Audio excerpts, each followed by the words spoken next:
I mean, we got the fourth game going on right now, the nightcap between Kentucky and Oklahoma. And right now, Kentucky's up 2 early in the second half. The big question here is obviously the injury, the re-injury of that left shoulder to Lamont Butler, who is questionable to return to this game. But the biggest story of the day, Mike, to me, is the fact that Texas won against Texas A&M, which gives the SEC the potential to get 14 teams into the field. 14, Mike. The record is 11. I know with expansion it's a little bit different, but the record is 11 back in 2011 with the Big East. If Texas wins tomorrow against Tennessee, they'll get 14 in the field. How ridiculous is that? It's ridiculous, and it's par for the course, right? We've talked about it all year with the SEC, and it felt like with the depth of this league that we were always going to be set up for craziness in this tournament. And the fact that it comes from a team like Texas, who when they played that game against Oklahoma, not only, what was that, like a week ago? Not even. Yeah. They played that game against Oklahoma, and it just felt like, well, that was it. Right? You played another bubble team, and how many shots are you going to get? And today, especially, I mean, just the resolve from that group to stick with it on multiple occasions there, and then to close it out there in double overtime.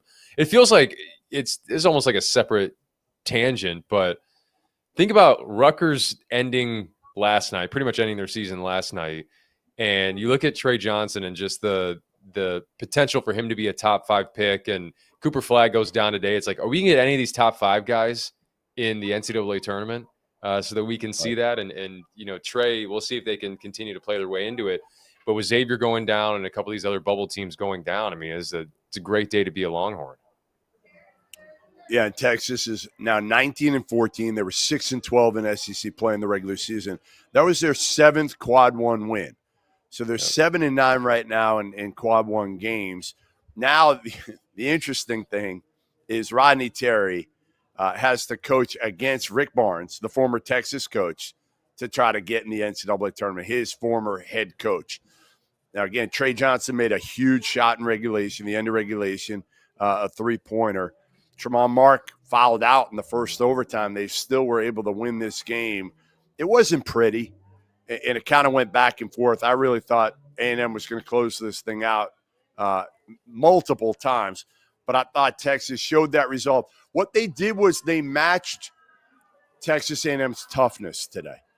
Not necessarily, they didn't keep up the offensive glass. I think they still had 18-20 offensive boards, but they matched their overall toughness, and they did a good job for the most part on A&M's guards. And, Wade Taylor, as he does, he can be up, he can be down, he can take some AAU shots, and that's kind of what happened today.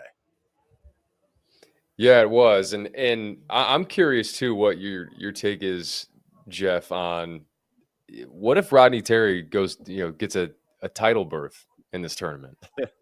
What if he wins the tournament? I mean, how does that change the calculus for Texas this offseason?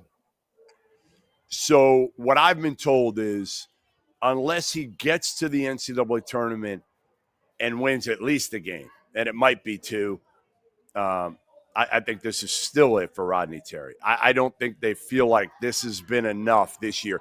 Barely squeaking in last year, and then, squeaking in if they get in this year will not be enough to secure his future in Austin. And they're going to go big name hunting. They are. They're going to go big name hunting. And the biggest thing is going to be who pulls the trigger on Will Wade. Is it Texas and Chris Del Conte, who, by the way, did go the route of Steve Sarkisian on the football route? So anybody who thinks, all right, Del Conte's super clean, he's not going to go near Will Wade. Well, he went with Sark. So my guess is he can go with Will Wade if he wants to get this program at a high level and get it relevant. And if not, what happens down in Raleigh? Does NC State go the Will Wade route? I think he gets one of the two, and obviously I think the preference would be Texas. Texas is the better job for sure.